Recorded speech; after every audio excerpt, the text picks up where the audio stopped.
아니 이 인원으로 이런 어려운 찬양을 그런 고음을 아침에 한다는 것은 우리 찬양대의 수준이 얼마나 높은가 하는 것을 새삼 느낍니다. 사실은 제가 오늘 부활절에 사도신경을 설교하려고 지휘자님과 짰습니다. 지휘자님 사도신경을 한번 하시는 게 어떨까요? 좀 어렵긴 한데 어떨까요? 그랬더니 해보겠습니다. 그래서 저는 말씀을 사도신경으로 신앙 고백하고 또 찬양되는 사도신경으로 찬양을 하기로 했는데 오늘 저는 말씀은 안 해도 될 것 같아요. 그냥 찬양으로 끝내는 게 좋을 것 같은데 괜히 제가 오늘 말씀을 전했다가 오늘 찬양에 누를 끼칠 것 같아서 마음이 무겁습니다. 감사합니다. 예수님께서 부활하신 날을 기념하는 부활절입니다. 하늘에 계신 하나님의 독생자 예수 그리스도께서 죄의 저주 아래 신음하는 우리를 죄에서 구원하시고 영원한 죽음의 비참 속에 있는 우리를 영원한 생명으로 옮기기 위해서 이 땅에 오셔서 십자가를 지시고 부활하신 것을 기념하는 부활절입니다. 성도는 이 사실을 믿는 사람들입니다. 그래서 성도의 다른 이름은 믿는 사람입니다. 우리는 무엇을 믿는 사람들입니다. 사람들은 제각기 뭔가를 믿습니다. 그런데 그 사람이 무엇을 믿고 무엇을 믿는다고 고백하는가 하는 것이 중요합니다. 어떤 사람들은 돈을 믿는 사람들이 있습니다. 돈이 자신을 행복하게 하고 돈이 자신을 온전케 하고 지켜주실 거라고 믿고 돈을 믿는 사람이 있습니다. 사람을 믿는 사람이 있고 부모를 믿는 사람이 있고 자식을 믿고 사는 사람이 있습니다. 저와 여러분들은 무엇을 믿고 사는 사람이어야 합니까? 여러분은 무엇을 믿고 무엇을 바라고 무엇을 의지하고 살아갑니까? 오늘 이 시간에 대부분 교회가 예배 시간에 고백하는 사도신경의 신앙 고백을 통해서 우리가 무엇을 믿고 살아야 되고 우리의 신앙이 어디에 세워져야 되는가 하는 것들을 다시 한번 점검하는 시간이 되기를 바랍니다. 대부분의 교회는 예배를 시작할 때 우리 모두가 무엇을 믿는 사람인지를 공적으로 함께 고백하는 신앙 고백을 드립니다. 우리 교회도 예배를 시작하면서 사도신경으로 신앙 고백을 드립니다. 사도신경은 대부분의 세계 교회가 예배 때 고백하는 신앙 고백의 가장 전형적인 대표적인 고백입니다. 사도신경의 그 기원은 사도들이 이제 복음을 전하러 흩어지면서 각자가 흩어진 곳에서 다른 복음을 전하거나 또 서로 다른 소리를 내지 않고 한 복음을 전하고 한 목소리를 내기 위해서 그들이 모여서 우리가 나가서 무엇을 전할 것인가, 우리가 무엇을 믿도록 할 것인가를 의논하고 그래서 다른 메시지를 전파하지 않도록 성경에 나오는 신앙의 요소들을 모아서 요약해서 그것으로 나가서 복음을 전하기로 한 것이 사도신경의 기원이라고 초대교회부터 전해져 오고 있습니다. 그래서 사도신경입니다. 사도들이 고백한 신앙 고백이라는 뜻입니다. 사도신경은 성경에 기록된 사도들의 신앙 고백을 요약한 것입니다. 오늘 예수님의 부활을 기념하고 기뻐하는 부활절이지만 오늘은 우리가 매주 고백하는 사도신경의 내용을 다시 한번 되짚어 보면서 우리가 무엇을 믿고 있는지, 우리가 무엇을 믿고 끝까지 그 믿음을 지켜야 되는지를 다시 한번 점검하고 우리의 믿음과 우리의 신앙 고백이 말씀 위에 온전해지기를 바랍니다. 사도신경은 하나님에 대한 신앙 고백으로부터 시작됩니다. 나는 전능하신 아버지 하나님 천지의 창조주를 믿습니다 라고 고백합니다. 창세기 1장 1절에 태초에 하나님이 천지를 창조하셨느니라 말하고 있습니다. 여러분, 창세기 1장은 성경이 들어가는 첫 번째 장입니다. 우리가 생각에는 성경의 순서를 제일 앞에 잠언 정도를 넣어서 사람들이 마음이 좀 녹아진 후에 하나님이 천지를 창조했다라는 말을 넣으면 부드러울 것 같은데, 성경을 처음 편 첫 구절에 하나님이 천지를 창조했다 이걸 말하는 겁니다. 거기에 사람들이 걸리지요. 그런데 하나님이 천지를 창조했다는, 우리가 믿는 하나님이 천지를 창조하고 사람을 창조하며 그것을 다스리시는 창조주 하나님이시라는 것을 믿지 않으면 우리의 신앙은 헛것이고 우리의 신앙은 더 나아갈 수 없다는 것을 보여주기 위해서 창세기 1장 1절은 하나님이 천지를 창조했다는 것을 말하고 그것을 받아들이고 성경을 읽을 것을 요구하고 있는 것입니다. 뿐만 아니라 사도신경은 천지를 창조하신 그 창조주 하나님이 우리의 아버지 하나님이신 것을 고백하고 있습니다. 여러분, 우리는 천지를 창조하신 그 창조주 하나님을 우리의 아버지 하나님으로 믿고 고백하는 사람들입니다. 그래서 우리는 하나님을 부를 때 아버지 하나님이라 부르기도 하고 창조주 하나님이라 부르기도 하시고 왕이신 하나님, 우리의 주인 되신 하나님이라 부릅니다. 그 모든 것이 하나님이 우리를 만드신 우리의 주인이시고 그런 하나님이 우리를 자녀 삼아 주셨다는 것에 대한 고백인 것이죠. 나는 전능하신 아버지 하나님, 천지의 창조주를 믿는다는 말은 우리는 창조주 하나님을 아버지 하나님으로 믿는 사람이라는 고백을 드리는 것입니다. 저와 여러분의 고백이 되기를 바랍니다. 또한 예수 그리스도에 대한 신앙 고백이 이어집니다. 나는 그의 유일하신 아들 우리 주 예수 그리스도를 믿습니다 라고 우리는 고백합니다. 요한복음 3장 16절에 하나님이 세상을 이처럼 사랑하사 독생자를 주셨으니 이는 저를 믿는 자마다 멸망치 않고 영생을 얻게 하리 하심이라 말씀하십니다. 요한 1서 4장 9절 말씀은 하나님의 사랑이 우리에게 이렇게 나타낸 바 되었으니 하나님이 자기의 독생자를 세상에 보내심은 그로 말미암아 우리를 살리려 하심이라 말씀하고 있습니다. 우리가 믿는 하나님은 천지를 창조하신 창조주 하나님께서 세상을 구원하시기 위해서 보내신 하나님의 독생자, 하나님의 유일하신 아들을 믿는 믿음입니다. 우리는 하나님께서 우리를 구원하시기 위해서 보내신 하나님의 아들 예수 그리스도를 믿는 사람들입니다. 두 번째, 그는 성령으로 잉태되어 동정녀 마리아에게서 나시고라고 우리는 고백합니다. 이사야 7장 14절 말씀에 주께서 친히 징조를 너희에게 주실 것이라. 보라, 처녀가 잉태하여 아들을 낳을 것이요 그의 이름을 임마누엘이 하리라 약속하셨습니다. 그 약속대로 마태복음 1장 18절 이하에 보면 하나님의 성령이 마리아로 하여금 잉태하게 합니다. 성령으로 그가 잉태했을 때 마리아와 정혼한 요셉은 마리아와 인연을 끊고자 합니다. 그때의 밤에 하나님의 천사가 그에게 나타나서 이렇게 말합니다.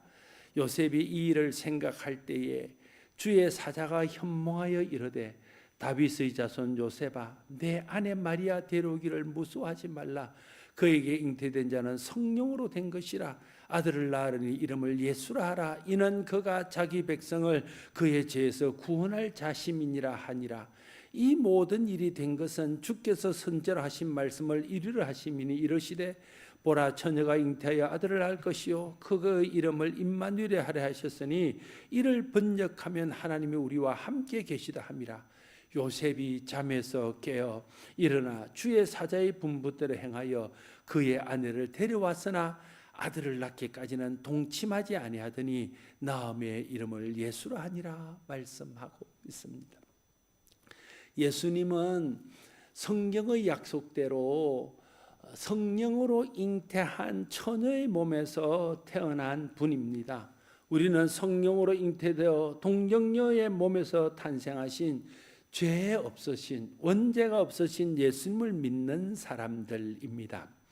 우리가 성령으로 잉태되어 동정녀 마리아에게 나시고라고 고백할 때에는 예수님은 죄성을 가지고 태어난 우리와 달리 죄 없으신 분으로 성령에 잉태하여 처녀의 몸에서 난 분이라는 것을 고백하고 있는 것입니다. 세 번째, 예수님께 대해서 우리는 이렇게 고백합니다. 본디오 빌라도에게 고난을 받아 십자가에 못 박혀 죽으시고, 마태복음 27장 22절과 26절에 보면 빌라도가 예수님을 신문한 후에 예수님께 죄가 없다는 것을 알고 예수님을 방면하려고 합니다. 그럴 때 예수님을 십자가에 내어줬던 유대인들이 반대하며 예수님을 십자가에 못 박으라고 외칩니다. 빌라도가 말합니다. 그러면 그리스도란 예수를 내가 어떻게 하랴? 그들이 다 이르되 십자가에 못 박혀야 하겠나이다 말할 때 26절, 이에 바라바는 그들에게 놓아주고 예수는 채찍질하고 십자가에 못 박히게 넘겨주니라 말하고 있습니다.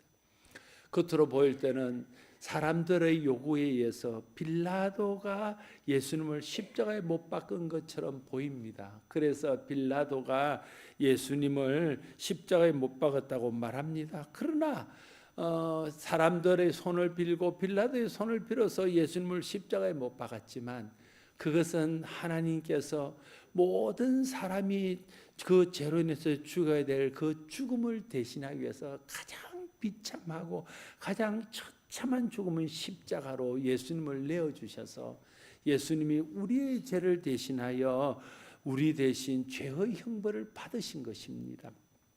그래서 죄 없으신 하나님의 아들이지만 우리의 죄를 대신하여 십자가에 달려 돌아가심으로 그 공로로 이제 우리는 죄 사함 받고 그 공로로 죄의 저주에서 벗어날 수 있게 하셨습니다.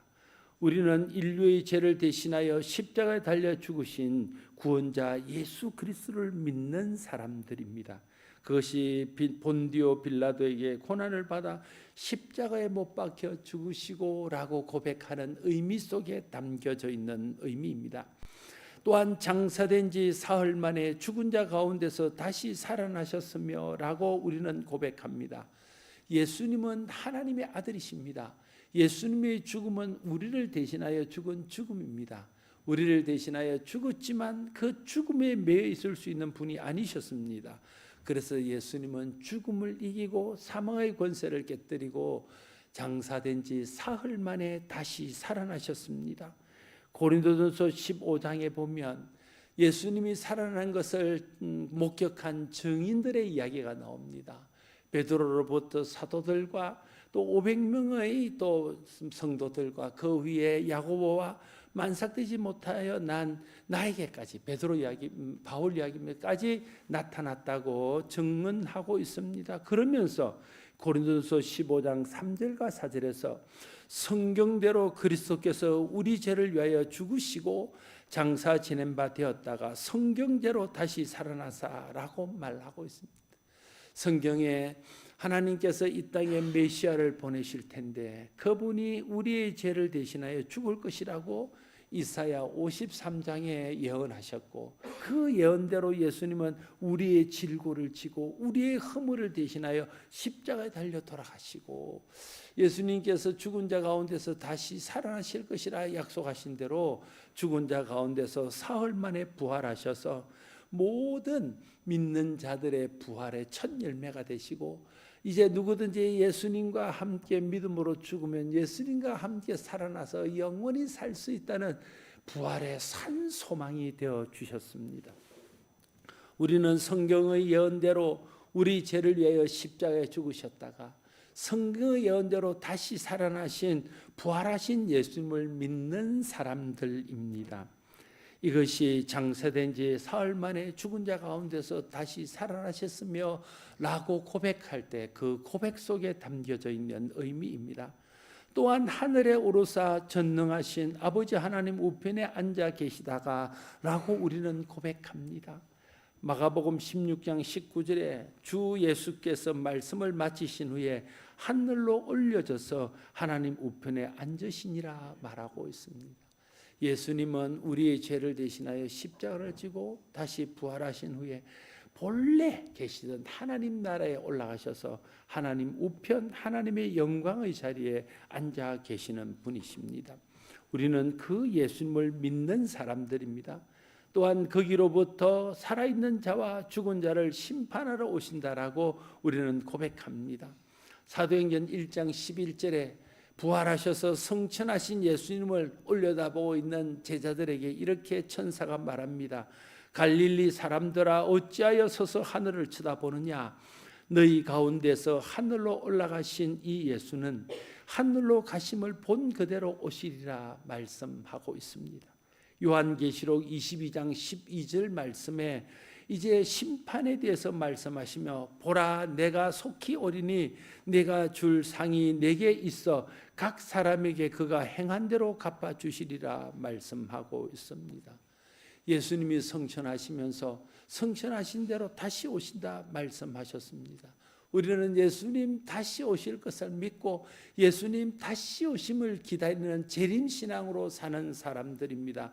예수님 다시 오시면 죽은 자와 산 자를 심판하실 것입니다. 믿는 자에게 영원한 생명으로 천국으로 인도하고 믿지 않는 자는 심판으로 인도하실 것입니다. 우리는 때가 되면 다시 이 땅에 오셔서 각 사람에게 행한 대로 갚으실 다시 오실 예수님을 믿음으로 기다리는 사람들입니다. 이것이 거기로부터 살아있는 자와 죽은 자를 심판하러 오시리라 고백할 때 우리가 드리는 고백의 내용입니다. 예수 그리스도에 대한 고백이 사도신경에 나오는 신앙 고백의 반 이상을 차지합니다. 예수 그리스도의 신앙 고백이 우리 신앙에서 가장 중요한 핵심이기 때문에 그렇습니다.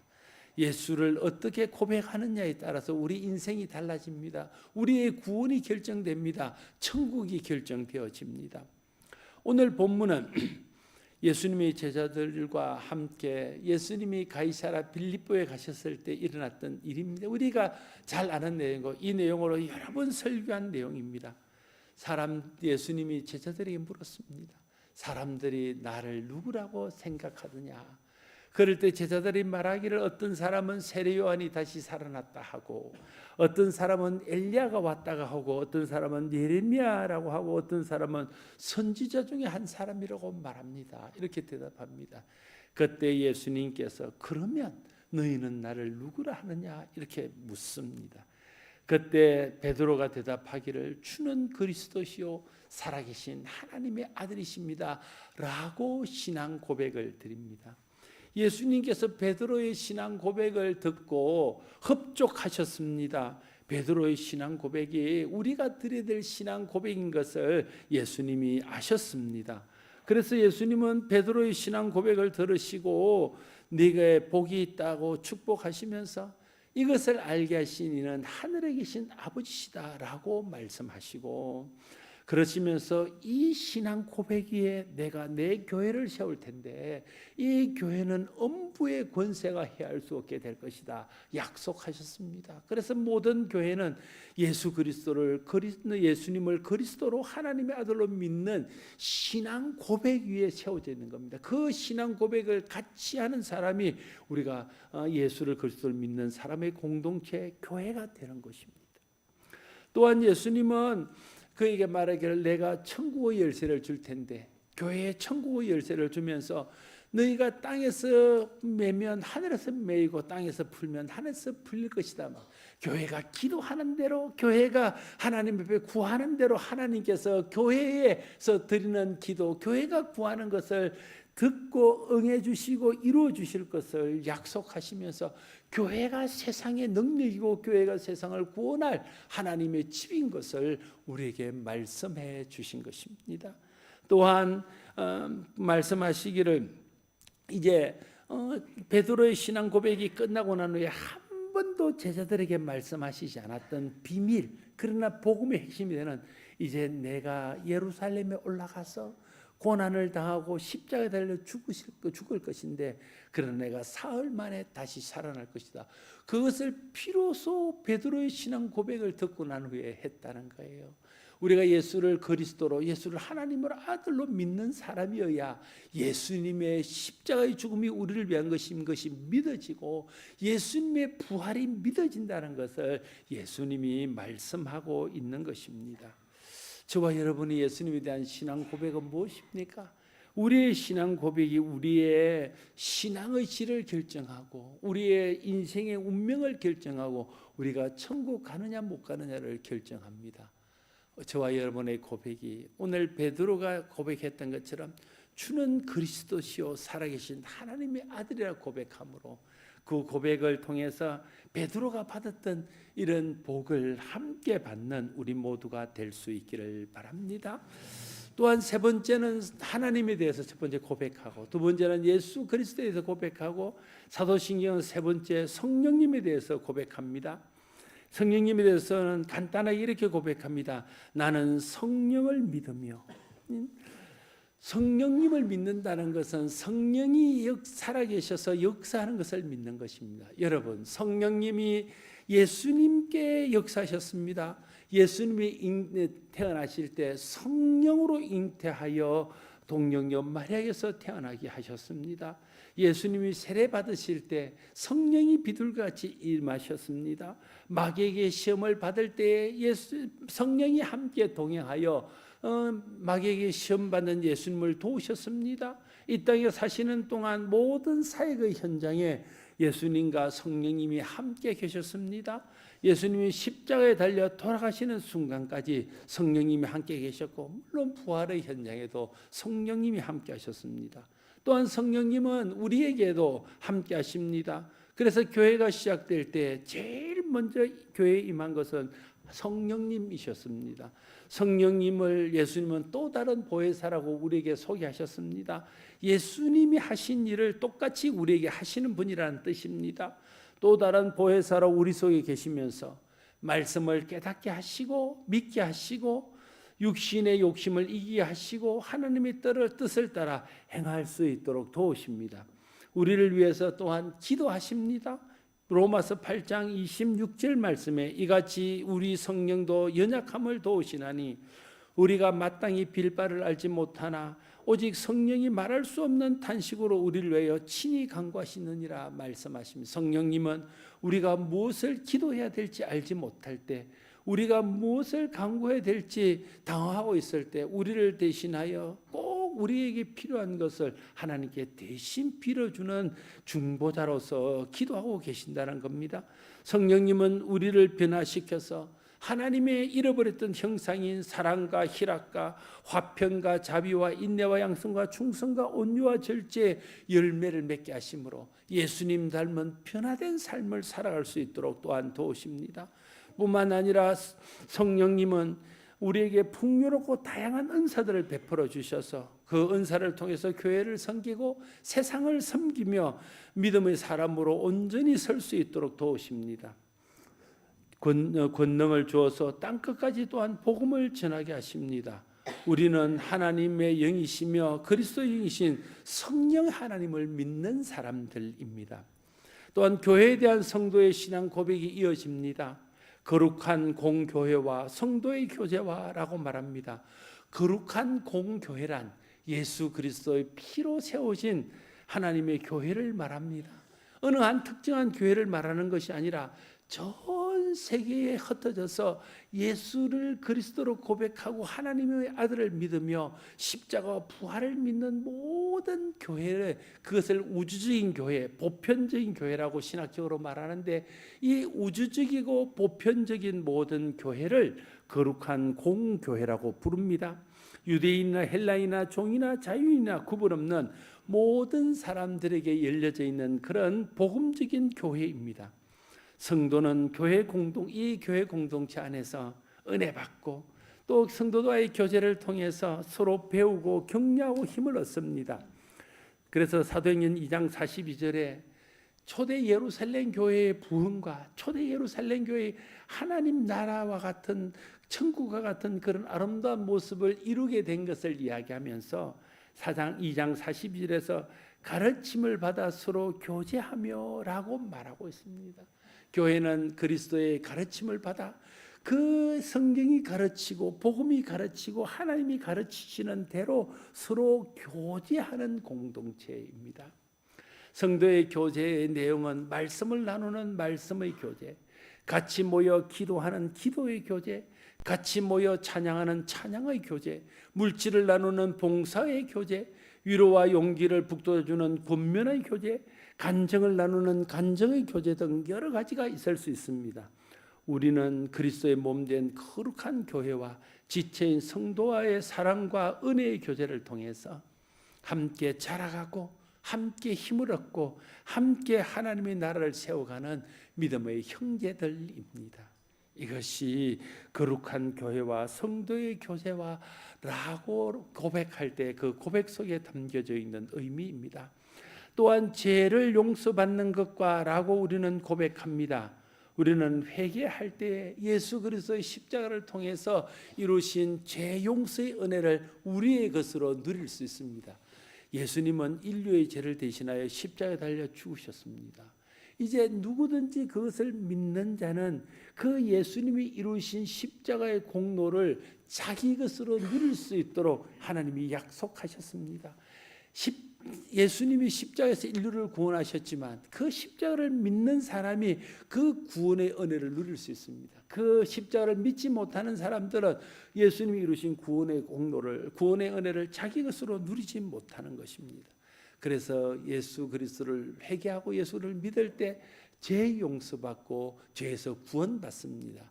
우리를 영원한 죽음에서 건지는 그 죄에서 우리를 용서하실 뿐 아니라 또한 우리 속에 아직도 남아있는 죄성으로 인해서 매일 반복하는 죄도 우리가 자백하고 회개할 때 용서를 받을 수 있습니다. 예레미야 31장 34절 말씀에 내가 그들의 죄를 사하고 다시는 그 죄를 기억하지 아니하리라 말씀하십니다. 요한 1서 1장 9절에도 우리가 우리 죄를 자백하면 저는 미쁘시고 의로사 우리 죄를 사하시고 모든 불의에서 우리를 깨끗게 하실 것이요 말하고 있습니다. 우리는 예수 그리스도를 믿고 근본적인 죄에서 용서를 받았을 뿐 아니라 매일의 삶 속에서 반복하는 죄도 회개하고 자백할 때마다 기억지도 않고 그 죄의 해도 당하지 않도록 우리를 용서하시는 죄 용서의 은혜 안에 사는 사람들입니다. 죄를 용서받는 것과 라고 말할 때 우리를 영원한 죽음에서 빠뜨리는 죄에서 용서받는 것과 우리를 불행에 빠뜨리는 모든 사소한 죄도 우리를 용서받는 것을 포함하여 죄를 용서받는 것과 라고 우리는 고백합니다. 우리가 죄를 자백하고 회개할 때 우리의 모든 죄가 그리스도의 은혜로 용서받는 것을 믿어야 됩니다.